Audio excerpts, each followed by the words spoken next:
siis ma sattusin sellisesse bändi nagu Terminaator.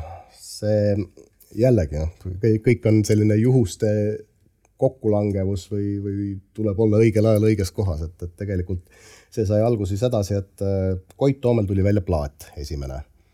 Ja seda aitas produtseerida Elmar Liitma, kes siis pani ka kokku bändi ja kutsus mind sinna mängima.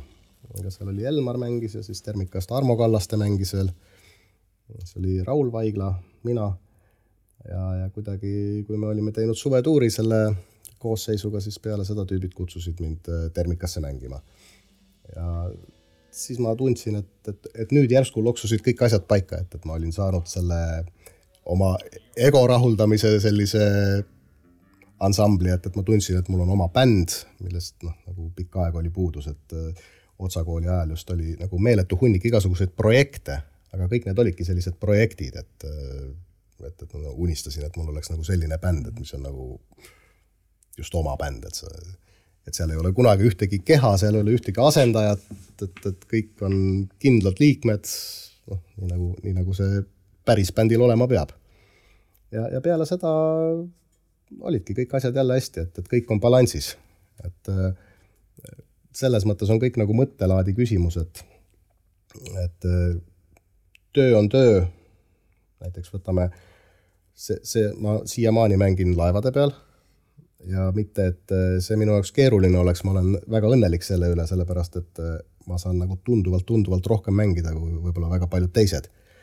Ehk et ma käsitlen seda kui harjutamist, selles mõttes ma hoian ennast vormis ja õnneks on mul laeva peal on ka ülihea bänd, on Paul Kikerpuu kunagi basskitarrist, kellega ma koos mängis Radaris kunagi, Allan Jakobi akordionist, et tegelikult mul ei olegi kunagi kehvade bassimeestega tulnud koos mängida. Mind on nagu selles mõttes õnnistatud, et ma olen alati nagu väga heade bassimeestega koos mänginud, mis on nagu hoopis eraldi teema jälle, trummari ja bassimehe selline omavaheline koostöö.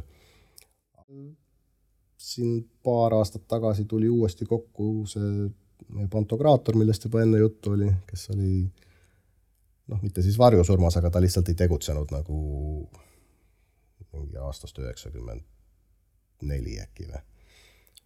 Et jälle selline tore suur ettevõtmine. Nii, mina tahaksin teile näidata siis ühte patternit, mis kõlab sedamoodi.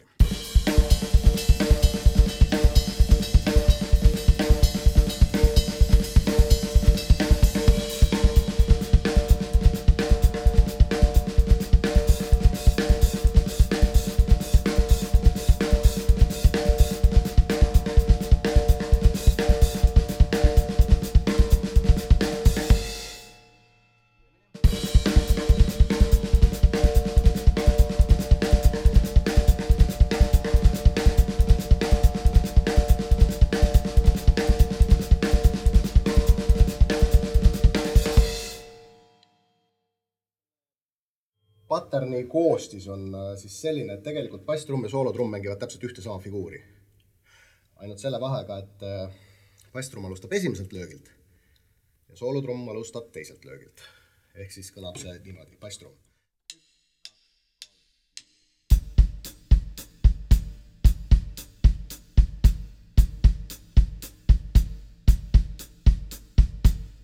Ja soolotrumm.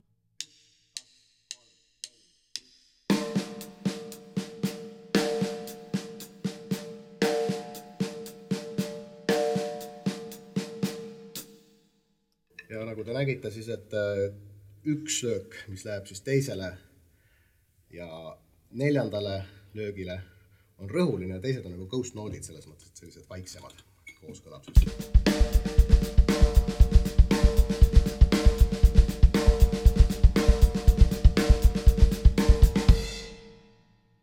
Vaat selline. Head harjutamist.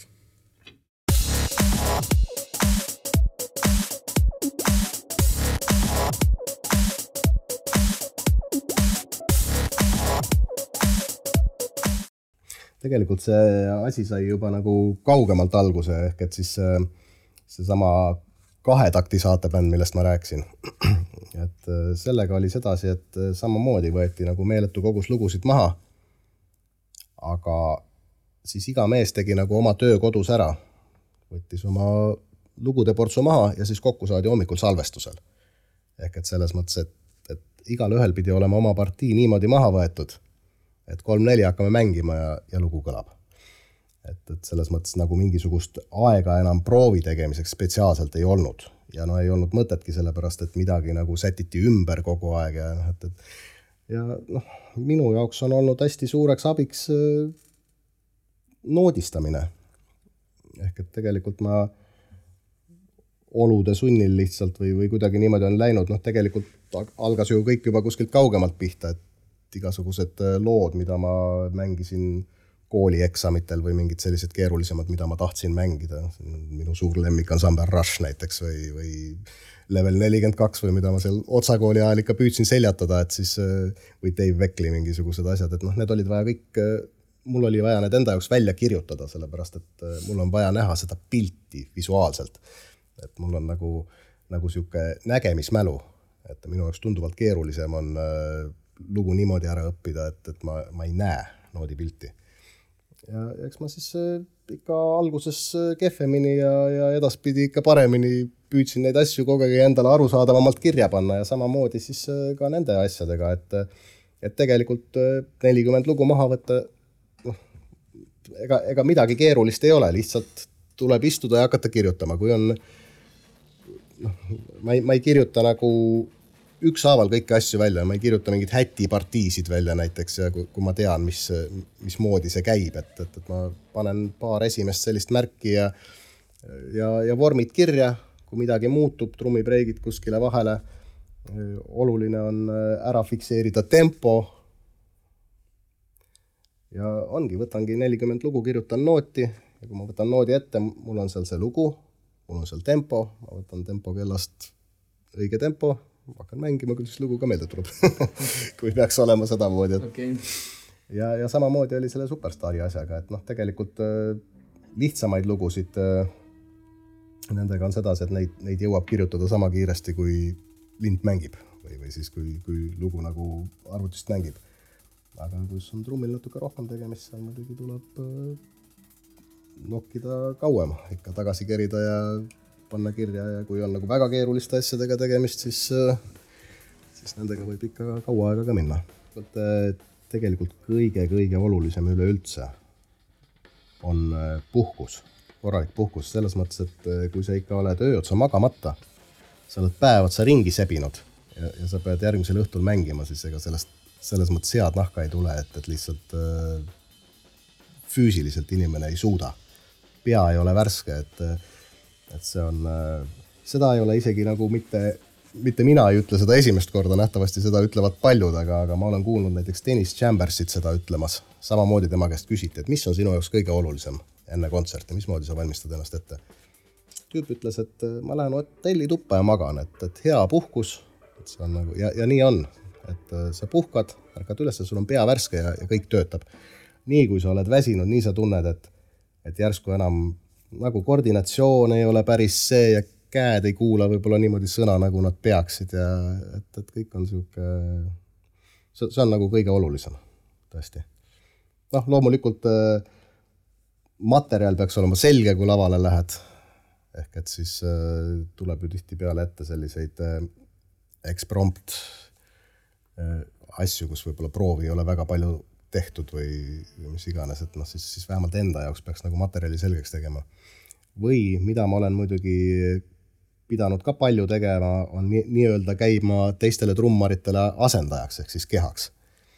Et sellisel juhul tõesti, kui nagu on lood, millest ei ole aimu öödega mütsigi, siis on suureks abiks see, kui teised pillimehed suudavad sulle hästi näidata ja siis on silmad kõrvad lahti, et siis tuleb lihtsalt kuulata.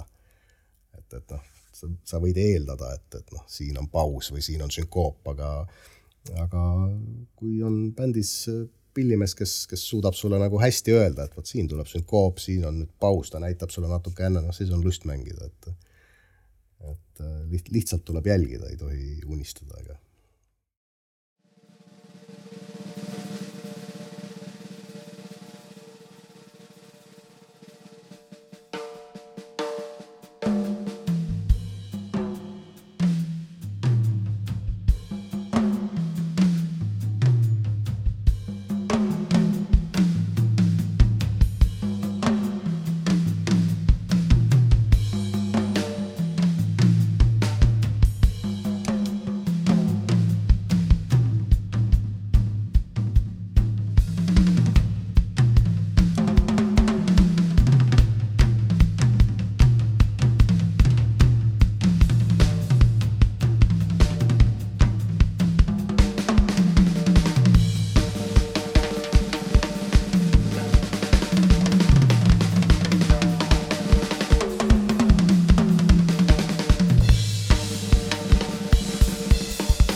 Noh, minu meelest kõige olulisem on see, et kui te tegelete, kui te tahate mängida trummi ja võib-olla isegi, et nagu see on ainukene asi, millega te üldse nagu tahate tegelda, siis tegelge, et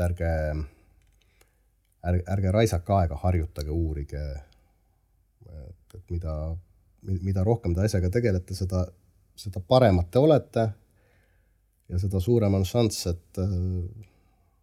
et ei pea 40-50 aastaselt häbenema, et mängite sitasti trummi või ma ei tea, seda võib ju võtta nagu võistlust, et mis iganes, see ei ole ju suurt vahet, kas pillimäng või sport, nagu selles osas, et kõik tahavad olla ju paremad, aga kuidas saada häid tulemusi, selleks tuleb treenida. Väga lihtne.